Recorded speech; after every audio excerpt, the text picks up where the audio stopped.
పరిశుద్ధ గ్రంథం ఛానల్ వీక్షిస్తున్న ప్రతి ఒక్కరిని దేవుని పేరిట వందనాలు తెలియజేసుకుంటున్నాం. ప్రేమ, సంతోషము, సమాధానం సదా మీకు తోడేండి నడిపించును గాక. నిన్నటి దినాన ప్రసంగి గ్రంథం 2వ అధ్యాయం చదువుకున్నాం. ఈరోజు ప్రసంగి గ్రంథం 3వ అధ్యాయం చదువుకున్నాం. ప్రతి దానికి సమయము కలదు.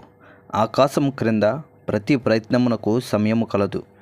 పుట్టుటకు, చచ్చుటకు, నాటుటకు, నాటబడిన దాన్ని పెరికివేయుటకు, చంపుటకు, బాగు చేయుటకు, పడగొట్టుటకు, కట్టుటకు, ఏడ్చుటకు, నవ్వుటకు, దుఃఖించుటకు, నాట్యమాడుటకు, రాళ్లను పారవేయుటకు, రాళ్లను కుప్పవేయుటకు, కౌగిలించుట మానుటకు, వెదుకుటకు, పోగొట్టుకొనుటకు, దాచుకొనుటకు, పారవేయుటకు, చింపుటకు, కుట్టుటకు, మౌనంగా నుండుటకు, మాట్లాడుటకు, ప్రేమించుటకు, ద్వేషించుటకు, యుద్ధము చేయుటకు, సమాధానపడుటకు, కష్టపడిన వారికి తమ కష్టము వలన వచ్చిన లాభమేమి?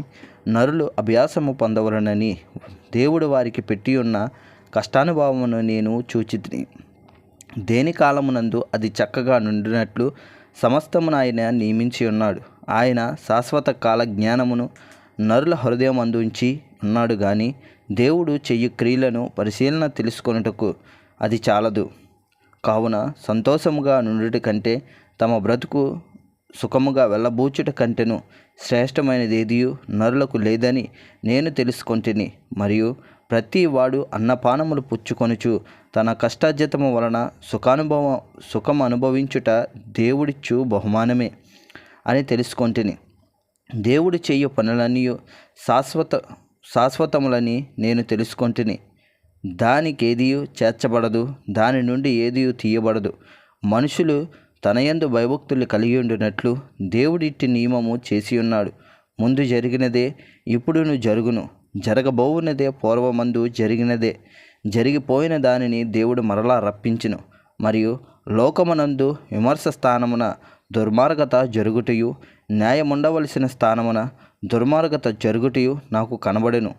ప్రతి ప్రయత్నమునకును ప్రతి క్రియకును తగిన సమయం ఉన్నదనియు, నీతిమంతులకును దుర్మార్గులకును దేవుడే తీర్పు తీర్చుననియు నా హృదయంలో నేను అనుకొంటిని. కాగా తాము మృగముల వంటి వారమని నరులు తెలుసుకొనినట్లు దేవుడు వారిని విమర్శించినట్లును ఇలాగ జరుగుచున్నదని అనుకొంటిని.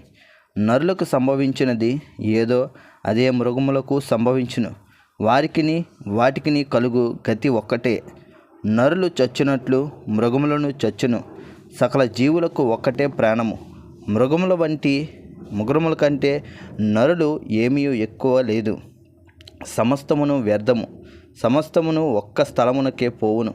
సమస్తము మంటిలో నుండి పుట్టెను, సమస్తము మంటికే తిరిగిపోవును.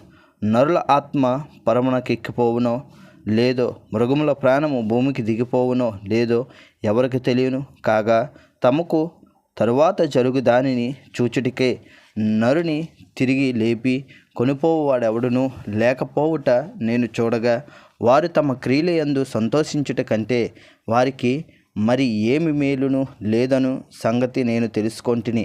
ఇదే వారి భాగము. ఇంతటితో ప్రసంగి గ్రంథము 3వ అధ్యాయం పూర్తయింది. రేపటి దినాన ప్రసంగి గ్రంథం 4వ అధ్యాయం చదువుకున్నాం. ప్రేమ, సంతోషము, సమాధానం సదా మీకు తోడేండి నడిపించును గాక. ఆమెన్.